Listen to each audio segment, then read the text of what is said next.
मंडळी, मालिका ह्या लोकांच्या जीवनाचा एक अविभाज्य भाग बनल्या आहेत. मालिकांमधले विविध पात्र ही प्रेक्षकांना आपलीशी वाटतात.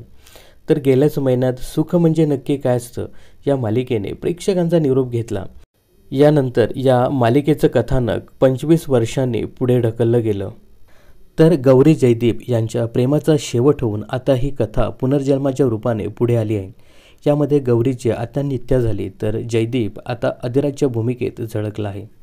तर सुख म्हणजे नक्की काय असतं पुनर्जन्माची कथा ही थोडीशी प्रेक्षकांना खटकताना दिसते.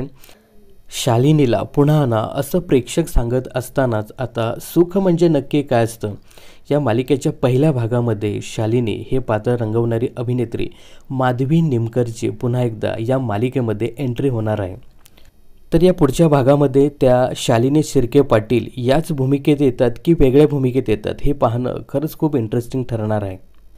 तर या मालिकेच्या पहिल्या भागामध्ये माधवी निमकर याने शालिनी ही निगेटिव्ह पण महत्त्वाची व्यक्तिरेखा साकारली होती.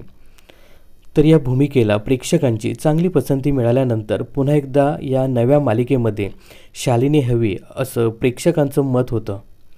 तर प्रेक्षकांच्या या मागणीला प्रोत्साहन देत स्टार प्रवाहाने सुख म्हणजे नक्की काय असतं या मालिकेमध्ये एक धमाकेदार वळण दिलं आहे. या वळणामध्ये शालिनी शिर्के पाटलांची एंट्री होणार आहे. तर शालिनीच्या एंट्रीने या मालिकेत कशाप्रकारे ट्विस्ट येईल हे पाहणं खरंच खूप इंटरेस्टिंग ठरणार आहे. तर सुख म्हणजे नक्की काय असतं पुनर्जन्माच्या भागामधील शालिनीच्या एंट्रीबद्दल तुमचं काय मत आहे हे आम्हाला कमेंट्स करायला विसरू नका. मनोरंजन क्षेत्रातील अशाच फिल्मी अपडेट्स जाणून घेण्यासाठी चॅनलला सबस्क्राईब आणि फॉलो करायला विसरू नका.